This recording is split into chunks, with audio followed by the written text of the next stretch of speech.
Hey, what's up YouTube? This is Scott from the Common Pleb Militia, and I wanted to put this video together strictly in regards to contractors, people that are starting a contracting business. I'm a painting business owner and I live in a seasonal state. I do residential painting. So if you're thinking of starting that business this year, or you've been in business for a few years, this is something I wanted to put out there to hopefully shed some light and insight as to some of the struggles that I've dealt with, some of the benefits, pros, some of the cons, and some things that I'm going to change moving ahead and why. So first off, I want to apologize for any audio quality or video. I don't have special lighting. This is a raw one take thing. I'm not gonna be editing this or doing any crazy stuff. At some point I might get a better mic quality. This is my second YouTube channel, and this is going to be designed more for long form content. The purpose of this channel is going to be in regards to opportunities that help you leverage your time for money, investment, meme coins, crypto, any type of side hustle or business. And if you're a 9-to-5er, maybe a side business or something that can help you propel yourself financially and get good cash flow. That's going to be a better alternative to getting overtime or just trying to bump up your salary. So back to the painting. So I've been a painting business owner relative to this particular painting business in the state of Oregon since about 2020. I lost my job due to COVID, and I've been painting for 18 to 20 years around college, around part-time jobs, full-time jobs. So I've always had that trade, thankfully, to fall back on. And when shit hit the fan with COVID, and I also apologize, I'm battling a cold, so if I'm sniffly or I sneeze, my apologies. I hope it's not too annoying. But I started this painting business when the world shut down due to COVID. Everybody knows what happened. I lost my job. I got laid off. My second son was born in the hospital about 3 days after I lost my job. I think it was sometime in March. It was March 20th or so, 2020, and there was the pandemic going on. So I took this time to get licensed with the state that I'm in. They're very strict about contracting licenses. Some states require, some don't. Long story short, I've been doing it ever since, full time, and I support my family. We're one income. My wife stays home with the kids. She just went back to work part-time, and that's helped with some cash flow. Now let's get to the benefits of running a painting business. Number one, when I price my work, I price it flat rate. Okay, there are some rare instances where people will say, hey, what's your hourly? I try not to do that, right? Because there's no incentive for profit. You're basically like a 9-to-5er, a glorified 9-to-5er, where you're getting compensated for your time. So what I try to do is bid it flat rate, say this is the cost to do the job with all the paint, supplies, materials, and labor, and I get rewarded with a higher hourly rate the faster I get that job done without compromising quality, right? We don't want to be a hack, but we want to move through these jobs quickly and efficiently and do a quality job. So because of that, I started doing some research on market rates, talking to Sherwin reps, talking to other business owners, talking to homeowners, and a lot of people don't want to give that information up. And so you have to kind of do your research. It's trial and error. Usually when you're starting out, even if you have good intentions, you're probably going to be underpricing your work severely. You're going to be the guy or the gal that says, you know what, I'm just trying to be fair with my pricing. I'm trying to build up a reputation. Okay, it's honest. You've got integrity. That's great. But I'll tell you one thing. A lot of times, even if you think that you're doing the right thing, the end of the day, and I say this with the utmost respect to my clients, both past clients, current and future, not everybody, but most people will view you as a commodity. And well, let's stay on the positive. Let's stay on the positive, then we'll get to the negative, okay? Because this video is kind of the negative side of what you should look out for to start a contracting business and how to capitalize on the opportunities that are going to give you the most for your time and avoid headaches. But the pro side is that I'm getting paid more than my 9-to-5. I have more flexibility. Sometimes I have to put in more hours, but a lot of times, even if I'm putting in that extra work or something goes wrong on a job, I am my own boss outside of the homeowners that I work for, right? So I don't have middle management to report to. If I need to take a day off for my kids or someone's sick, I can do that. I don't have to ask permission. I don't even have to give my clients a reason. I could just say I won't be in today, but I will be in blah, blah, blah, right? And if you let them know that in advance, if you communicate that, then there's no hiccups where people are getting upset where you're unreliable. So you want to have good communication. You want to be upfront with people. You want to do good quality work. And if you're going to be late or you're not going to be in there, just communicate it to them. If they don't like it, too bad. But it's better than being like a no call, no show. Unless it's a vacant house and they're like, look, come and go when you want. Back to communication, you've established that as the foundation, the baseline. So it's already to be expected. Where contractors get a bad name is when there's no communication at all, and because of that, you're viewed as unreliable and they're not going to refer you to other people. Now, shit does happen. It comes up.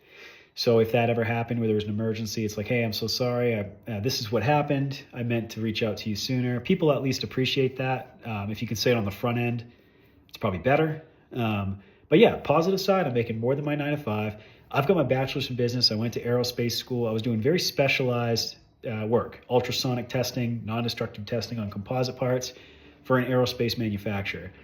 I was getting 26, 27 bucks an hour, okay?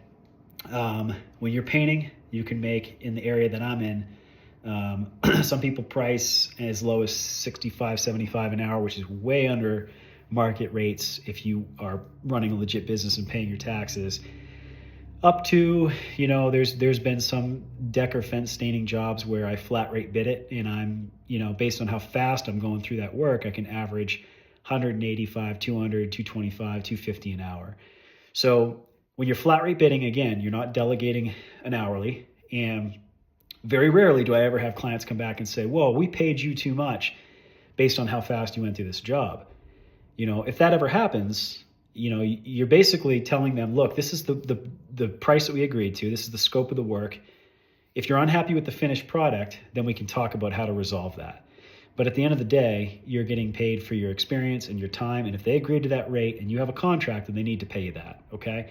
And I explain to people as well. I say, some people will try to figure out your hourly after you give them a flat rate and say, well, can you break it down, the pricing, or how long do you think it's going to take?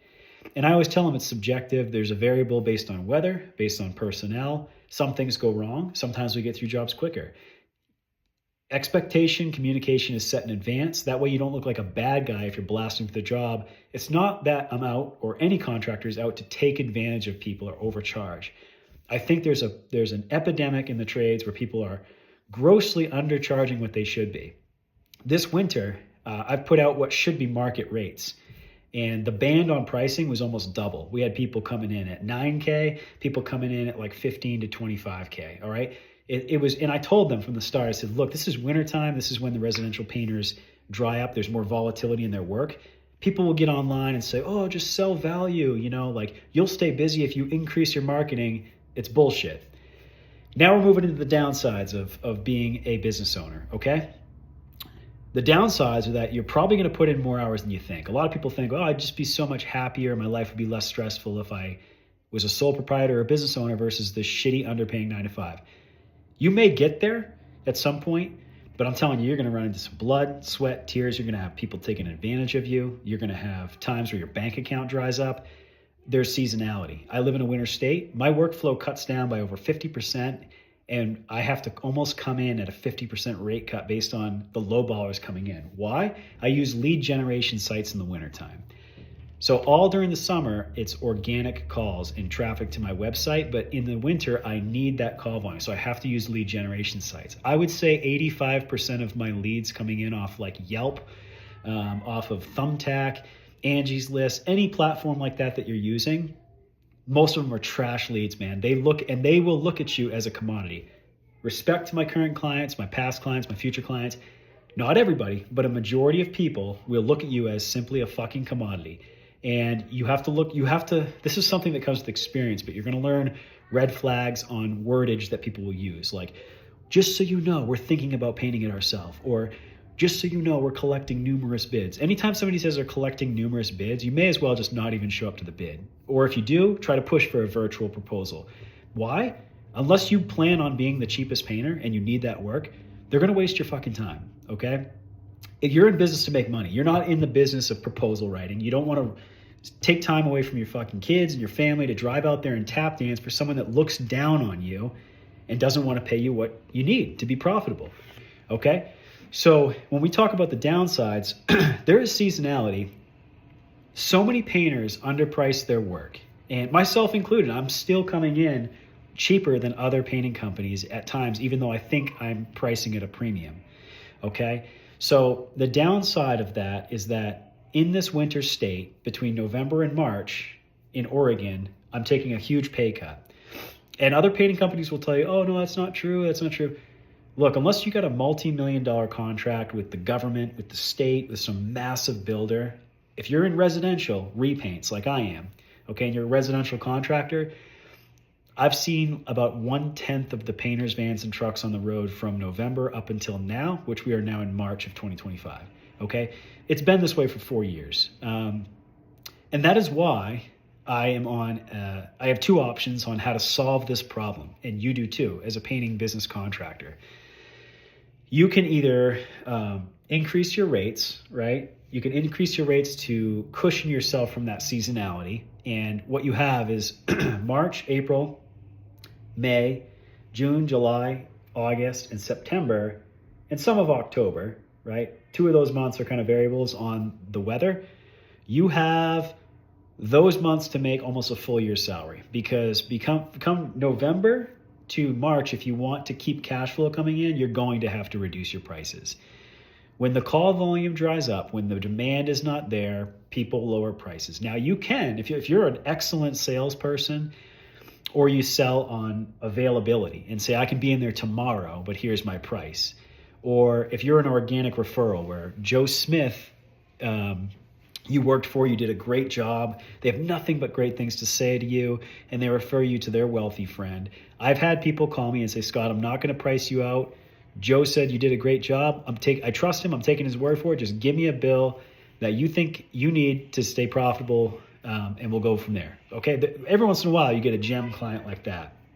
But when you're using lead generation sites, your acquisition costs are going up in the winter, and I would say like every 10 leads that comes through on these lead gen sites, I probably, of those 10, I maybe get 4 estimates or 3. And then of those 3, I'm winning like 1 of them. Okay. So you're going to pay a shit ton in marketing, and you're going to have to reduce your rates. So if you have the ability to run your business seasonally, when we look at statistics, I'm making my most profit from, well, I'd say June, July, and August are my highest profitable months. But you can't run a business 3 months a year, right? Unless this is a lifestyle business, or you've got a sugar mama that's like a doctor or an anesthesiologist or a lawyer or something like that. You know, some crazy profession that's like making $250,000 plus a year. But living in Oregon, it's expensive as fuck to live here.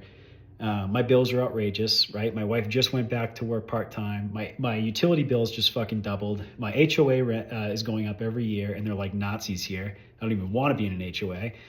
But if I sell my house, I'm not making a profit really right now. And I'm getting into a rental where after 12 months, when the market turns around, if it does, they could just say, well, fuck it, we're selling. Good luck, Scott. And here I am trying to run a business, a service business, right? With a very short season, and then I'm trying to uproot my family with 2 dogs, 2 kids, and a wife to get into another rental that's probably going to gouge me on prices. So once you're out of the real estate market, you're priced out indefinitely, especially West Coast, in my opinion. So back to the negative sides of, and the purpose for this video is that if you're starting a business, I would encourage you to run it seasonally. You will save so many headaches. All of the problematic clients that I have are the ones that are always price shopping. They're the most meticulous. They're the most demanding, and they want the lowest price, and they will view you as a commodity. They don't care if you go out of work. We also have the CCB, the Contractors Board here in Oregon. They're like Nazis. I've had to send in like 7 variations of my insurance because I'm a sole proprietor, but I'm a DBA, and they wanted me to, I paid the rights to the name that I'm advertising for with the Secretary of State, but apparently I was supposed to fill out some form. I sent in the insurance. They wanted me to change it like 5 different times. I'll send in the email with the form, and it takes them like a fucking month to get back to me. They're always pissed off when you call them in there, and you have to wait on the phone for an hour or 2. But basically it's a database that shows, are you insured? Do you have an active license with the Contractors Board? And do you have bonding? Okay. So you have to have those things here in Oregon, just like California, Arizona, Florida, some others, well, maybe not Florida, but some other states throughout the US, they require them, some don't. That's another downside. Some would argue that it legitimizes the trades, but it's just another government bureaucracy, useless organization. But clients know that. It does protect the client. It also protects you, where you could place a lien on a property if someone did not pay you based on your contract.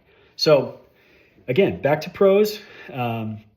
There's demand here. It's a growing state statistically, right? So if you've got a growing state where people are moving there with money, not a lot of people are getting into the trades. I mean, maybe that's changing, but as of right now, I'm 36.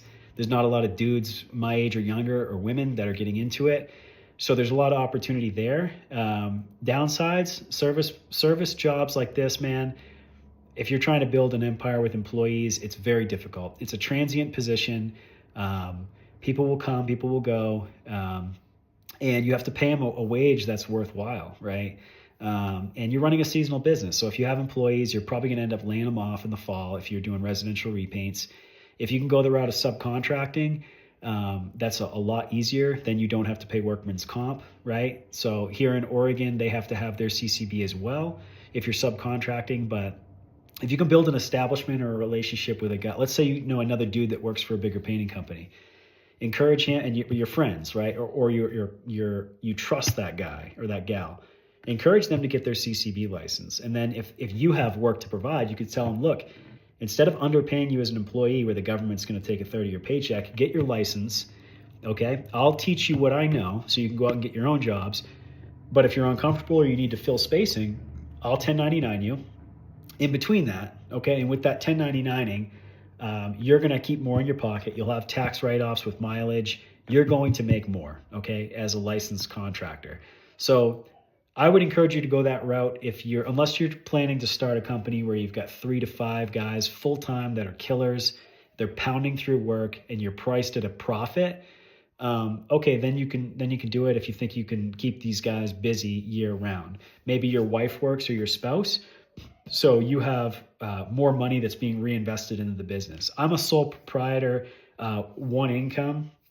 I might switch to an LLC at some point, but that means I have to file my taxes more often, and I have to pay like over $1,000 to restructure my business. So the liability portion of what I have relative to my assets at this point in my life, I mean, I'm fucking painting homes, right? Okay, if there's some issue with like product failure, I'm going to repaint it, or I'm going to talk to Sherwin or whoever I use and see if we can come up with amends. If there's peeling paint, I have a warranty, I'll come back and fix it. I have general liability insurance. If my ladder goes through a window, my insurance will repair that, okay?